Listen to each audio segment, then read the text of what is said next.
안녕하십니까. 행복이 먼저다. 제가 참 오랜만에 녹음을 하는 것 같습니다. 그동안 계속 제가 미국에 있었었는데요.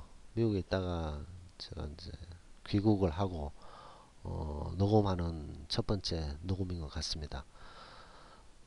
제가 오늘 할 내용은 자격지심, 그다음 열등감을 없애자는 내용으로 녹음을 하도록 하겠습니다. 이 사실 우리가 살면서 이 자격지심을 느낄 수 있는 부분들이 상당히 많습니다. 다른 사람과 비교했을 때 본인이 초라하다고 느끼는 거죠. 그 초라하게 느끼는 부분들을 보면 예를 들어서 재력이 될 수도 있고 학력이 될 수도 있고 명예도 될 수 있고 권력도 될 수 있고 이제 그런 것들에 의해서 자격지심을 느끼게 되는 거죠. 자, 그럼 그런 자격지심을 느꼈을 때 어떻게 해야 되는가? 어떻게 해야 되는가? 근데 그런 것들을 잘 극복을 하는 것이 중요하다. 그러니까 우리가 지금 살고 있는 지금 이 시대에 자격지심은 누구나 느낄 수 있는 부분인데 이것을 어떻게 효과적으로 잘 넘겨야 된다는 거죠.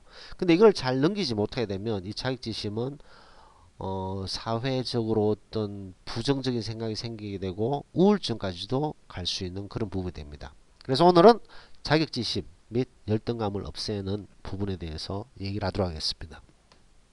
자격지심하고 열등감은 조금 차이가 있습니다.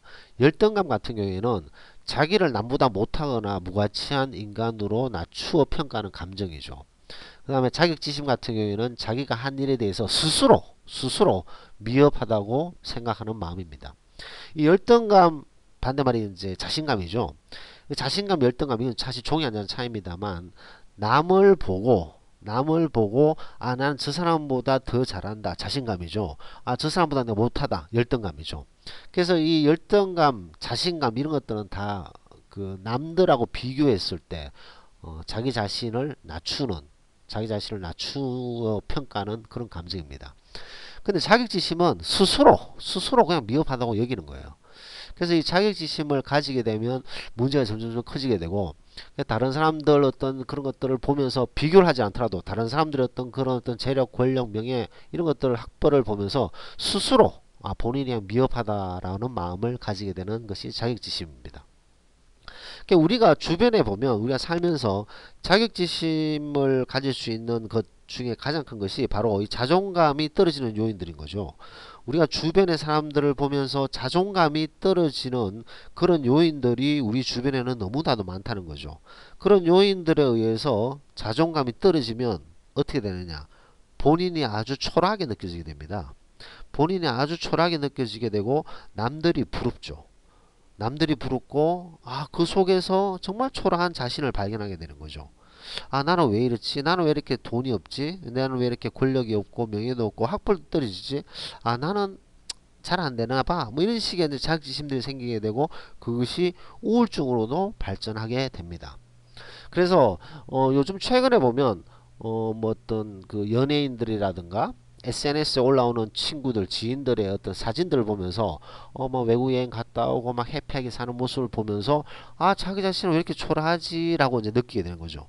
그래서 초라하게 느끼는 자기 자신을 발견하면서 자격지심이 생기고 그 자격지심이 점점 커지면서 우울증으로 간다는 그런 부분이 있습니다. 자, 그럼 이걸 어떻게 우리가 극복을 할 것인가? 극복하는 것이 중요합니다. 근데 이런 어떤 떨어지는 어떤 그 자존감에서 자격지심과 우울증을 갖게 되는데 이 원인을 찾게 되고 그 원인은 세상과 주위 사람들이라는 것을 원망을 가지게 된다는 거죠.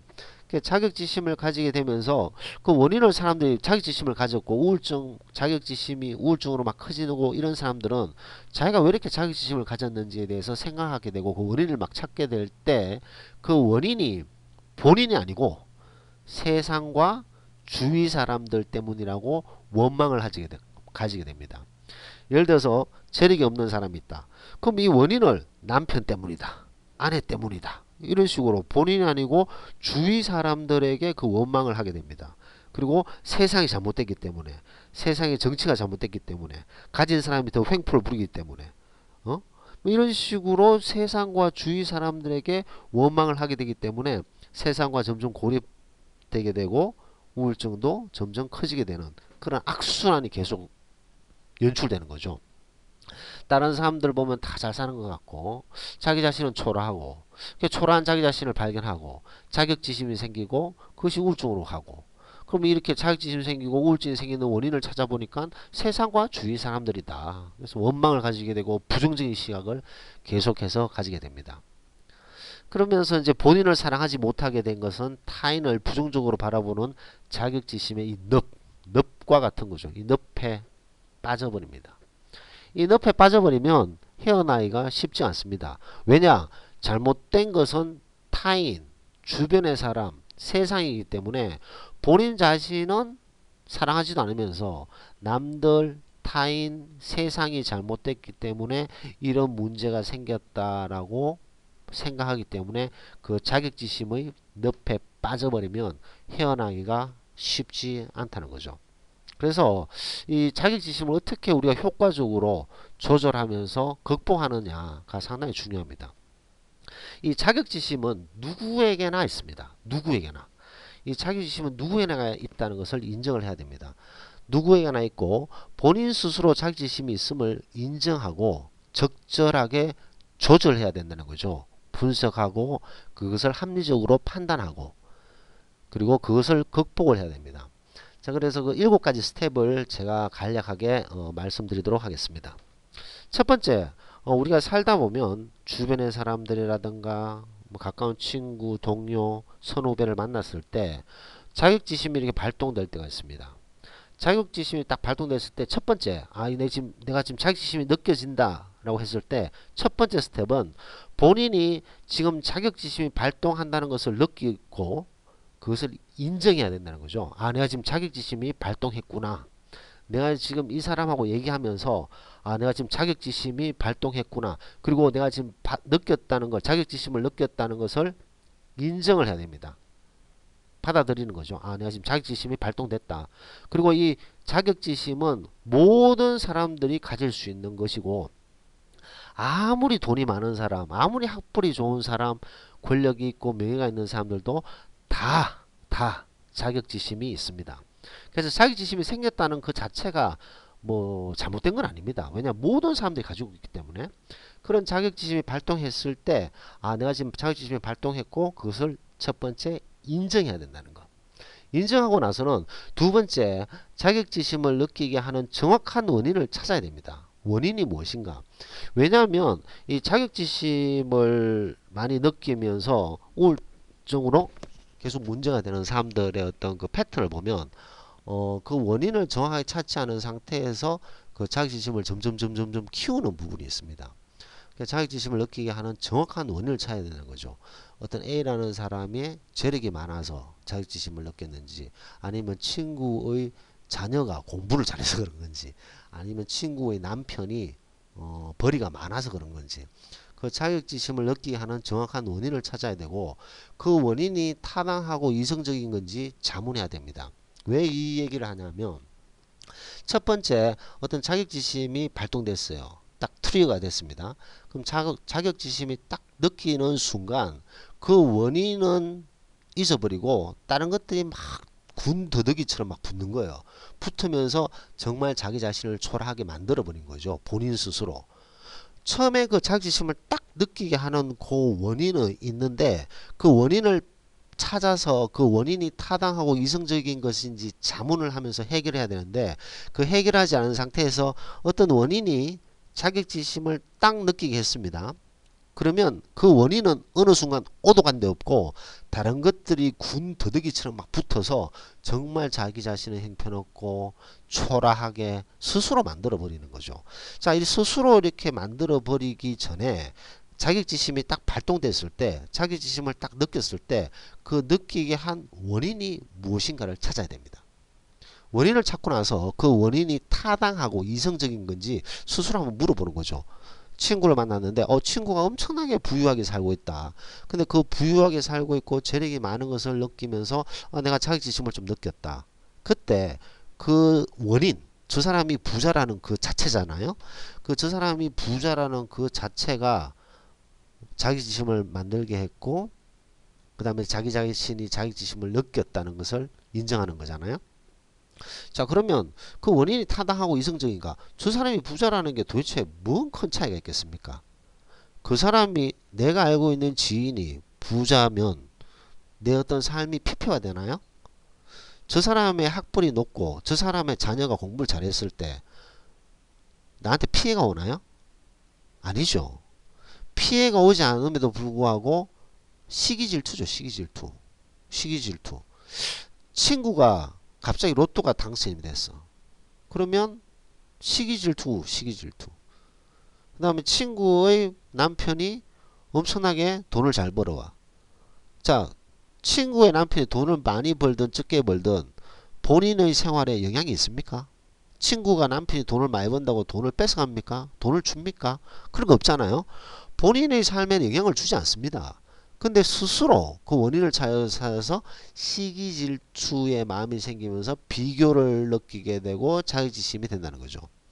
그래서 이 정확한 원인을 찾아서 그 원인이 타당하고 이성적인지를 자문해야 됩니다. 인간이기 때문에 그런 자격지심이 발동하더라도 이것이 타당하고 이성적인지를 자문해야 된다는 거죠.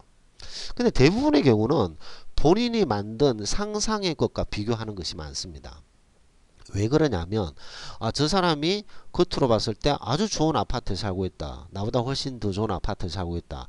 그래서 저 사람이 우리보다 훨씬 더 재력이 많구나. 좋은 차를 타고 다니고 좋은 집에 사니까. 그러면서 우리가 어떤 남들의 어떤 상상의 틀을 만드는 거죠. 이렇게 살 거야. 그 다음에 자기가 되게 바라는 노력하고 바라는 그런 상상의 모습을 만들어서 그거와 비교하는 경우가 많습니다. 정작 자기보다 훨씬 잘 산다고 생각하는 사람이 정말 잘 사는지 빚이 얼마나 많은지 그런 거 잘 모르잖아요.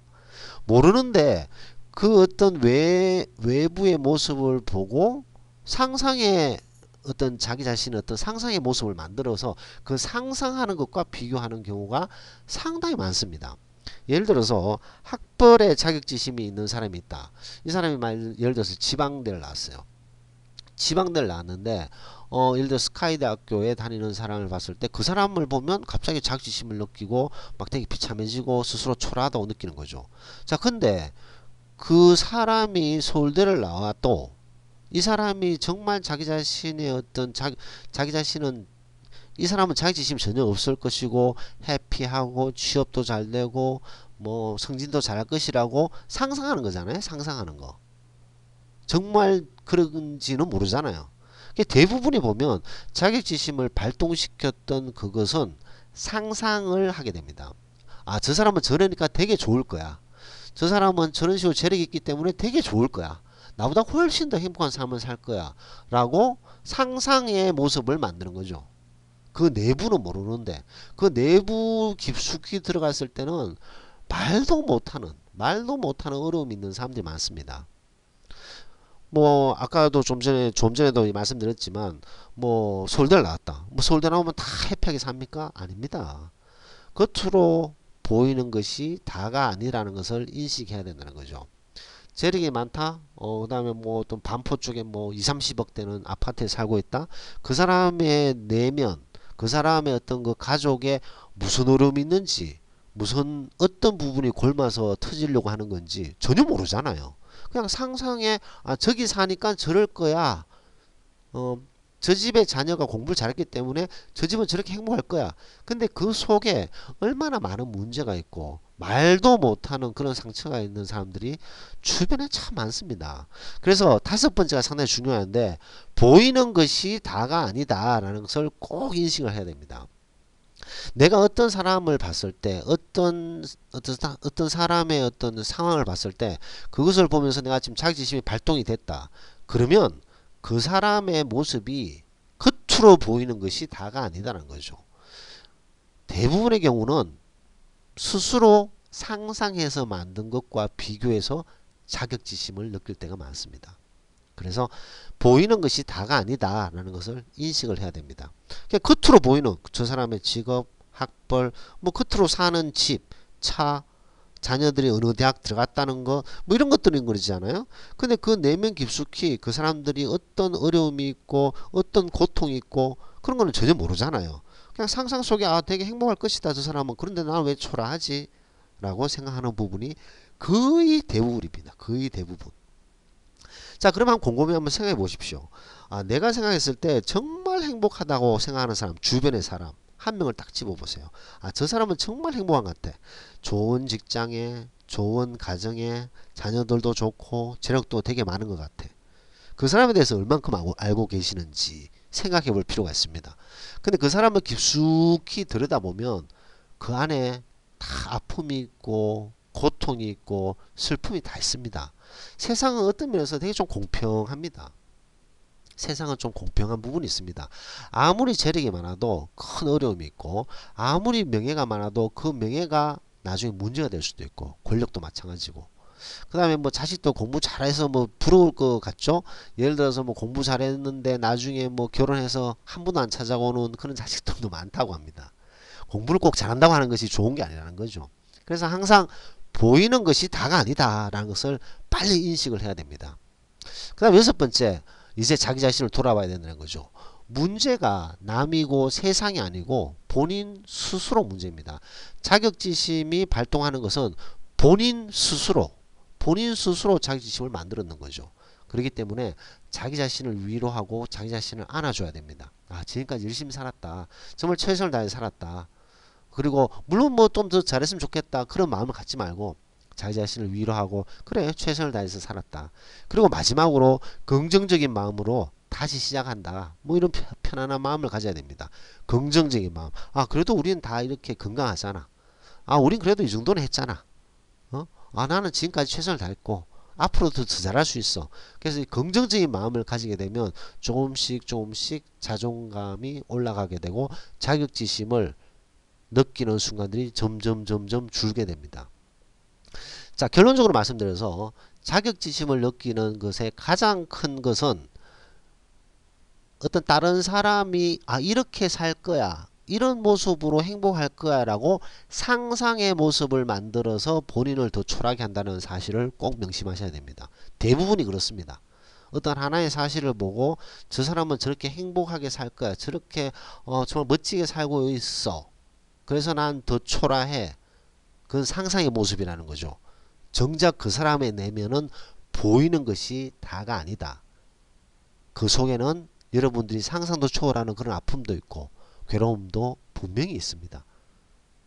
자, 그래서 결론은 자기 자신을 위로하고 자기 자신을 안아주고 긍정적인 마인드를 계속 가진다는 거죠. 그 다음 이런 자격지심이 생기는 것은 남 탓이 아니고 세상 탓이 아니고 본인의 마음에서 시작됐다. 그래서 본인을 위로하는 것이 첫 번째 시작이고 본인을 안아줘야 됩니다. 본인을 사랑하고 그리고 긍정적인 마음을 가지게 되면 아, 다 잘 될 거야. 더 좋아질 거야. 아, 지금까지 잘 살아왔어. 그런 마음을 가지게 되어서 조금씩 변하게 되면 자격지심을 서서히 극복할 수 있게 됩니다. 자, 오늘 여기까지 말씀드리면서 녹음을 마치도록 하겠습니다. 감사합니다.